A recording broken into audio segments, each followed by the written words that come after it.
Hey y'all, it's your girl Tara Crush back with another review, and this time I am reviewing The Haves and the Have Nots, Season 5, first half. If you haven't already, please hit the subscribe button at the bottom for me. Thank you. And let's get right to it. I believe this season started out with Melissa hung upside down. Melissa watching Veronica hung down from the accident of Justin, trying to ram her off the road, which he actually did. And let me say this before I forget, I don't feel like this was really real because she kind of let that go. She didn't investigate who actually hit her and ran her off the road. And so when her and Justin was going back and forth, why did she go and make trouble for him? Like, I don't get that. Like, that makes no sense with the Veronica that I know. Okay, so anyway, moving forward. Benny gets there. Benny and Mitch get there on time and they help her get out. And she goes to the hospital. She's seen they want to keep her, blah, blah, blah. Well, this begins the beginning of, you know, Benny and Melissa, because basically Melissa started throwing herself at Benny, at Mitch, at whoever would take it. And Benny fell for it because Benny, he will hit that. He don't care. He has no couth at all. So he's hitting Melissa, and then all of a sudden, he's supposed to be getting clothes for Veronica and taking them back to the hospital. But she shows up because the doctor let her leave. And so he wasn't expecting to see her. And, Melissa enjoyed the mess out of that. So um, with her, I'm just going to try to get like certain people out of the way. With Melissa, she also then began to, completely try to seduce Benny into, like being with her or having sex with her all the time, and eventually they were having sex on the couch and Veronica actually saw them, which made her turn against turn against Benny and actually put Melissa out. Okay, so we're gonna leave them right there. And then we're gonna talk about um we'll talk about Candace and her being a pimp and whatnot. Okay, first of all, you're not about to tell me that you're gonna be my pimp. If you smack me, I'm smacking you back. Like, I don't understand. I don't understand these people. Gia should have been like Bia, Bia, Bia, Bia, Bia. Because Candace is not one that you want to play with. And I'd be damned if I let you know. I'll just deal with whatever pimp when they come. You're not about to pimp me and I make 1,500 and you give me 100. That ain't about to happen. Absolutely not. And when she get ready to quit, she like, what am I gonna do without you? Really? Really? And I feel like Hannah is literally addicted to being poor. Like, she just, by no means does she want to ever get a blessing, like money that comes from out of nowhere or comes from somewhere, but she doesn't like it. And I'm not saying that she's supposed to try to keep the money that Candace so brilliantly embezzled back from Jim Cryer. I'm just saying, at every turn, even when Catherine's trying to give her stuff, even when anybody's trying to give her some, oh, I can't accept that. Oh, I can't. Oh, I can't. I'm so sick of her slave mentality. I'm so sick of it. And they say, to whom much is given, much is required. Well, she does a lot. So why wouldn't she be given much? Please tell me. Somebody please answer that question for me. Because she is literally my least favorite character on this show. Hannah gets on my doggone nerves. And I'm not going to tell you again. She gets on my nerves. On my nerves. She does, and then she's always babble toting, but never in freaking church. We heard about it at least this season, her going to choir rehearsal or whatever. But she always talking about this verse and that verse, and she's bedroom Baptist all day long. She be bedroom Baptist talking about she ain't gonna have sex with that fine man. What, girl, what is wrong with you? And then him letting Veronica blackmail him. No, don't y'all. Ain't no way. You gonna have to tell on me. I'm gonna tell on myself. Because what you're not gonna do is make me do something I don't want to do. And I'm gonna tell y'all, this season I'm totally done with Jim Cryer. He is so disgusting to me. The way he was making those women have sex with him that didn't want to have sex with him. That was so gross and so overdone. Like, he did not have to be that nasty and have to continue to torment that DA. I mean, that lady that works in, the prosecutor that's stealing all the evidence for him. He's doing her so wrong, and I hope that ends, and I hope she says, you know what, do what you got to do, because he ain't gonna do nothing. Because then she can tell about how he's been, extorting her all this time for coochie and for evidence and stuff. So, they all sit there and play these same games, and it ain't no way somebody like me would make it in Savannah with those guys, because I'ma hurt somebody. I'm gonna hurt somebody, or they gonna hurt me because of the way I react to their BS. Like, no. What we not gonna do is sit here and act like, no, that is not normal behavior. Okay, so let's talk about Jeffrey a little bit. Jeffrey had his ups and downs this season, and I'm just pretty much okay. First we're gonna say Jeffrey looked like Babyface. Like, is he an Edmonds? I just want to know. Let me find out. Jeffrey looks like, I kept saying he looks so familiar. Well, he just looks like Babyface to me. But anyway, he's dealing with that cop dude, Justin, who is absolutely a lunatic, who should be locked up in somebody's cage somewhere. Like, I just cannot stand this guy. Like, if Jeffrey don't do something, I'm going to do something to Jeffrey. If you don't get him, I'm going to get you. How about that?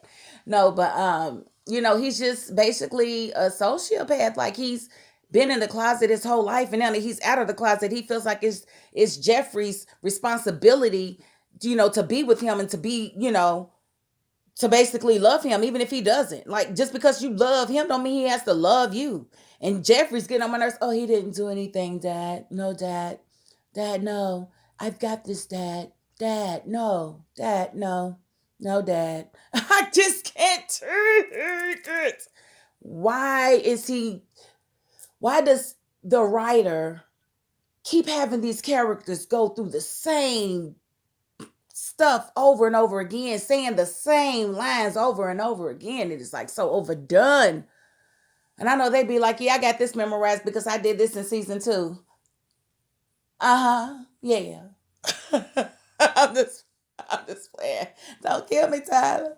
Okay, so I was really not impressed or happy with Jeffrey at all, with the way he handled Justin, and the way, because he would be strong and then he would be weak. He would be strong. Like, Jeffrey is beginning to enjoy somebody actually wanting his black butt, because clearly after going after Wyatt all of that time, it did him no good.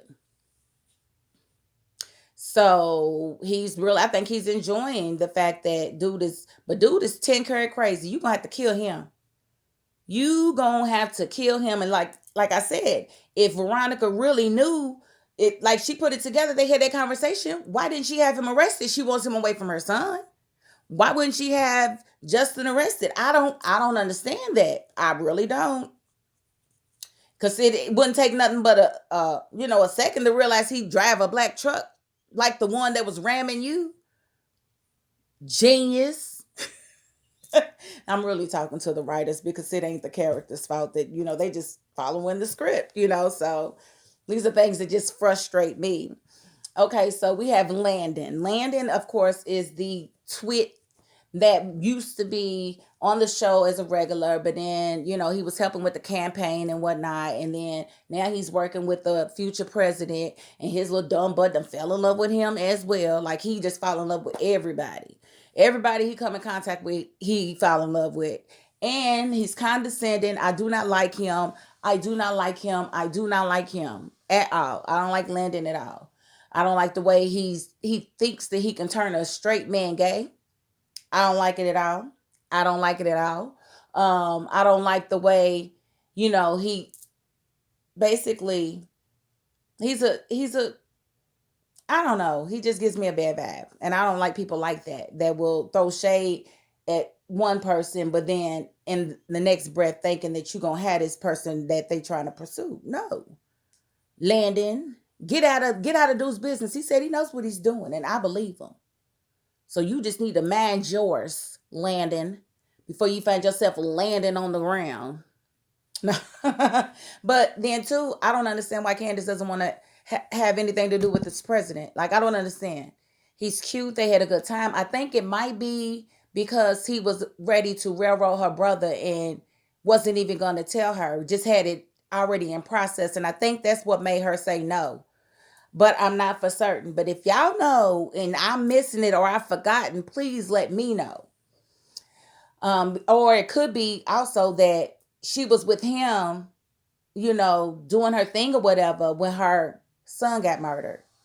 So that could be part of it too. She could be mad that she was with him instead of being with her son, which she should have been with her son. But that's neither here nor there. Okay, so let's see. She Oscar keeps trying to recruit her basically to get dirt on the president, on this future president, because he's got a super PAC, probably Republicans, ready to find some dirt so that he can lose the election because they want their guy to win. And so he really needs Kansas. And Kansas like, I ain't working with you. I ain't doing nothing with you, because you stole my money. Give me my money and then we can talk. He's like, that money's gone, but we're talking about more money than that. What about being first lady? And now listen, she's like, boy, go on. But she winds up talking to the dude anyway, but she realizes that he's a really good dude. Like, and that tells me that Candace has a conscience. She got dirt on him. She gave it to him. She didn't make copies or anything, and they continue to see each other, but he definitely let her know who he was too. He's like, you don't know? I do have Secret Service protection right now. And just like that, I can make things happen. So he's been cleaning up her record, cleaning up her image and everything online, but she just wants nothing to do with him. And I pray to goodness that that is true. Now, Benny then decided that he wanted to borrow some money from the mob in order to get another truck. Why he wouldn't ask Miss Harrington, who loves his meat, I don't know. He want to ask the mob. And what did Mitch tell him? Look, man, don't do it. This is not good money. They're gonna listen, if you walk out that door, you owe him 25%. He's like, and if something goes down, I cannot save you. Do not call me. And he was like, no, I got it. What else can I do, man? What else can I do? What else can I do? Oh my God, I was so mad at Benny when he was like, I want to take it back. I changed my mind. How you gonna change your mind when I told you these things for the same reasons that I told you yesterday? Just dumb. Like, I don't, And then Benny, another thing I don't like about Benny is too grown to keep calling his mother mommy. Y'all got joint checking accounts. But how old are you? How you got a joint checking account with your mama and you're a grown man? Anything you gotta say to me, you can say it for the mommy. I can't stand that line. Please have that grown man stop saying that. Because he's like a kid. Is he slow? And I didn't get that memo. Does he have something slow about him up here, Tyler? I'm sorry. If y'all think I'm a little bit off the chain, it's because of this right here. I don't normally drink at all, but I've had a shot tonight. So I'm feeling a little good. So, okay, so Benny borrows the money and he thinks about it, and the next day decides he wants to take it back. Well, mind you, Wyatt is out trying to get high with his junkie self again. And he goes into this bar and he asks the bartender, does he have, anything stronger than alcohol? Because he's a junkie and that's what junkies do. And he was like, he said the bartender said something and then he went and got Vinny. So Vinny comes and talks to him and he was like, well, I ain't giving you nothing till you give me some money. He was like, man, I get it at midnight. I give it right back to you. I'm telling you, I got it. I got it. It's cool. I got it. I'm sorry. Y'all gonna talk so bad about me. I got it. It's cool. No, seriously, I got it. I got millions. No, you don't, because your daddy put a trick on you and Candace put a trick on him. So he done took these drugs from this man and could not get any money out of the ATM at 9 o'clock. He was supposed to be able to get it at midnight, but he tried at 9 o'clock. And it kept saying zero balance. So he calls the bank. The bank was like, you have no balance. And he's like, what happened? It's been moved. Your money's gone. And so the dude's like, you're playing games. So he calls his mama and tells her, look, I need you to come down here with money and I need you to come now. I'm going to be dead. I'm going to be dead, Mom. I'm going to be dead. So he always does this thing where he gets in trouble and he runs to his mama and daddy. But then the minute he don't feel like he needs them, it's, I want you to die. I'm turning you in. I can't wait to testify against you. You need to feel. You got to figure it out, Wyatt. You can't have it both ways. You know, you cannot have it both ways. I mean, you can think you can have it both ways, but I'm telling you right now, it's not gonna work out for you. It is not going to work out. Never does. It never does.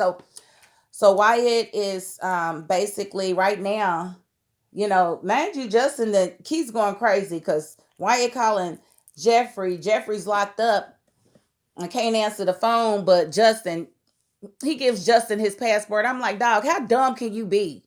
You are like so dumb. Why would you give him your password to your phone? There's literally no reason for him to be able to contact. He basically went through all your emails and read your emails. Came back 10 carat crazy and you still dealing with him. Don't be Jeffrey. Do not be that dumb. Please. I beg of you. I don't want to read about it. I don't. So Jeffrey and stupid Justin. Justin keep talking about he got this apartment for them to live in. Excuse me, I'm not living with you. Yes, you are. You're mine to the end. You're mine forever. It's gonna take your death. Like I'd have been killed him. Like, dude, get the away from me. Like, first of all, I'm about to tell them what you did to me in the back of that police car. And I know many others are gonna step up and agree with me that this is what you do. You be raping inmates or, suspects or whatever. Bruh. And he got too much like, dude, like when he tore up that apartment, I was like, oh, okay, I know Jeffrey gonna leave him alone now. It's fine, Dad. No, Dad, no, Dad, it's okay. Yes, Dad. No, Dad. No, Dad. Like, ugh, I'm so sick of it. I hope it gets better. So basically, Candace basically seduces Oscar so that she can basically get in his computer and get all of the information she needs to get the money plus interest that he stole from her. So she drugs him. She drugs him and needs somebody to come and help him because she thought he was dead or whatever. But the money was moved into a company called the Crier Company. And so he thought that it was the same account. No. So when she through his computer, it broke. It wouldn't come on. He was like, no, no, no, no, no, no, no, no. Yes, yes, yes, yes, yes, yes. She broke your stuff. So you wouldn't be able to stop anything. So she did that. And then she also had Gia take Jim, who she had been messing with here and there, and keep him occupied until in the morning because she didn't want anything to mess up this transaction. So gets to the morning, and then, like I said, she thought he was dead through the computer, and she basically got the money. He didn't know, but yeah, she got the money and basically closed that account and moved the money into Benny's account. But it was really Benny and Hannah's account. She just didn't know it. Cause who the heck is in their 20s and got doggone they mama on their checking account? Who is doing it?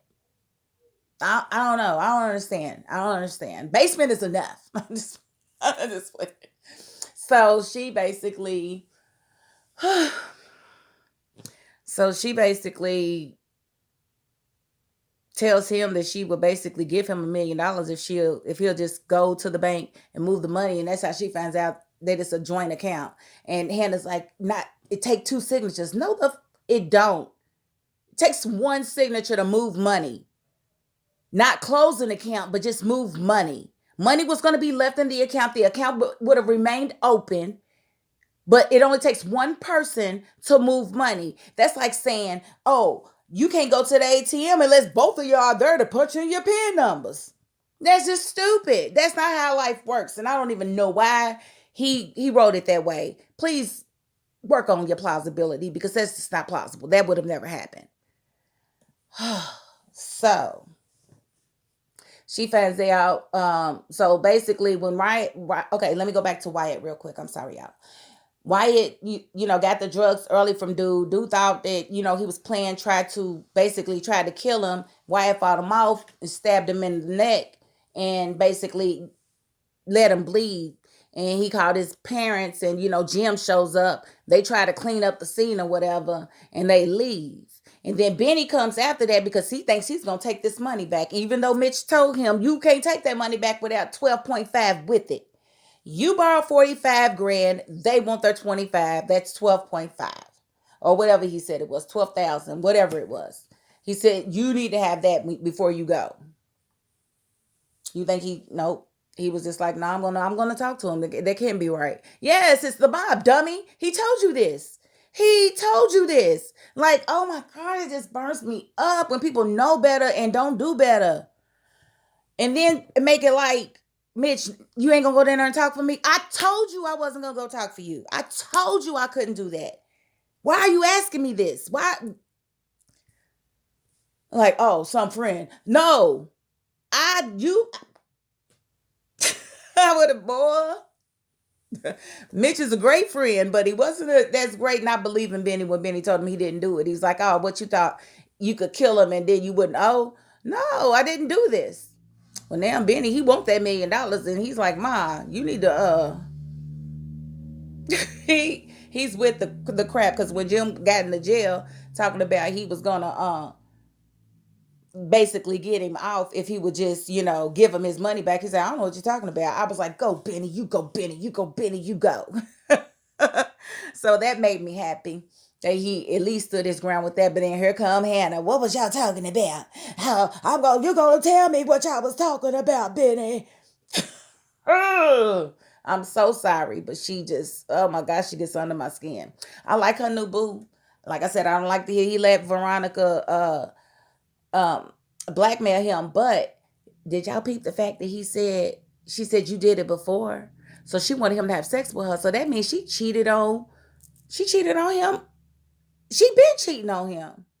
And you worried about Maggie Day? How many bodies do you have, Veronica? And they gonna tell him if you're gonna come over here, make sure you bring a condom because you can't just have sex with me without a condom after being with her. What about all the men you trying to screw? Ew. Pew, Veronica. That's not cute. That is not cute. So, of course, Veronica, she's so jealous of Erica. Erica is definitely getting David's heart, and she realized that he bought that house, but he really bought the house for Veronica. But they split up because she was on the front page with Benny, having sex or whatnot. So he was just like, I'll move Erica in, and they just burnt her up. She's like, this is my house. This is my house. And she sneaks in the house some type of way, and she's tearing it up, broke the table into pieces, the glass table. And I'm like, dang. And then she blew up their cars or set them on fire. And then the fire marshal gets there and asks him, does he know who did it? And he's like, no. What do you mean, no? You do know. I thought you was done with her. Why wouldn't you have her arrested? Like, oh my God. If he would have had her arrested, the show wouldn't have ended like it did on, at the end of episode 22. Now, I will say that Veronica did try to have Melissa, after she put her out, she tried to have her committed. And Melissa just wasn't having it. She went on top of the roof and jumped. So it ain't going to be no baby. It ain't going to be no Melissa, no nothing. It's over with for her grandbaby because she pushed her too far. Melissa didn't have no mental issues until she was forced into a life that she did not choose. She did not choose any part of that life. Her parents chose it for her, and she couldn't get out of it. And once her dad died, I'm like, what's the problem? You can leave now and he's gone and you ain't got to worry about chemo treatments no more. Let your mama deal with the bill. I would have got an abortion and been up through if that's not a child I wanted to have with this gay man. And then, she comes with the health doctor. Why you didn't tell the health doctor to check her out? Because she's making you have a baby with her gay son, thinking that's going to make him straight. She the one that need to be checked out, but then nobody saying to see. That's how you know I didn't write it, because the plausibility would be like 100 and everything would make sense. And it would not make you mad like, why is it doing this? Why is it doing this? Why is it doing this? So basically, Oscar figures out that it was Candace that stole the money. And he's looking for her. And towards the end of the episode, he finds her and he tackles her in the elevator and drags her to the bedroom. And basically like, oh my God, I can't believe you did this. And he's basically fighting her. And she gets up and pushes him. And he flies through the glass windows to his death. He's dead. Mind you, Jim was pretty much pressuring him to get his money or he was gonna kill him. So they try to make it look like a suicide. I don't know if that's gonna hold up because dude was touching all over the paper. I know he had another piece of paper, but he touched the paper a few times, and I'm like, why y'all didn't cut that? Why y'all didn't cut that editing? Oh God. So I'm thinking that they're gonna be fingerprints. But I don't know. I don't know. But they classified it as a suicide because of the note or whatever. So that was that. And yeah, Erica was basically trying to plot to make a baby. She was like, I'm ovulating. And they had some passionate sex in the tub. Oh my God, it was passion. The passion was seeping through the back of my television. Okay. I could smell the passion. It didn't last long, but I could smell it. And I liked it. So they probably did make a baby. Well, he done bought her new car because, of course, Veronica burned hers up. And yep, you guessed it. It blew up as well and blew him on the other side of the yard. So I don't know. He'll probably be all right. He's the main character, but Erica's gone. It's no more Erica. It's a wrap. Somebody planted that bomb and blew her to smithereens. And Veronica's, that's her MO. She's gonna kill any competition she has, literally, or have somebody else do it. Now, Catherine had a come to Jesus moment because she knew Wyatt was the one that killed that attempted to murder Vinny, but she knew they was trying to pin it on Benny, and she had a moment where she cried in the car, and she actually got out of the car to tell Hannah that that it was her son that did it and not Benny, and that she was going to get him off or whatever, which was awesome. And let me see. So yeah, Erica did. I think that's about it. If I missed something, I'm sorry. But yeah, I do want to see Candace get with the president again. I would love to see that because I think he's a good guy and I think he's good for her, and she really needs stability and she needs to stop running from it. But I think Oscar really soured her a little bit. She's not ready to trust and love again, but we'll see what happens. But yeah, I thank you guys for watching. That is my $5.02, and I will have the second half of season 5 done probably by the weekend, somewhere in there. Thank you guys for watching. Peace.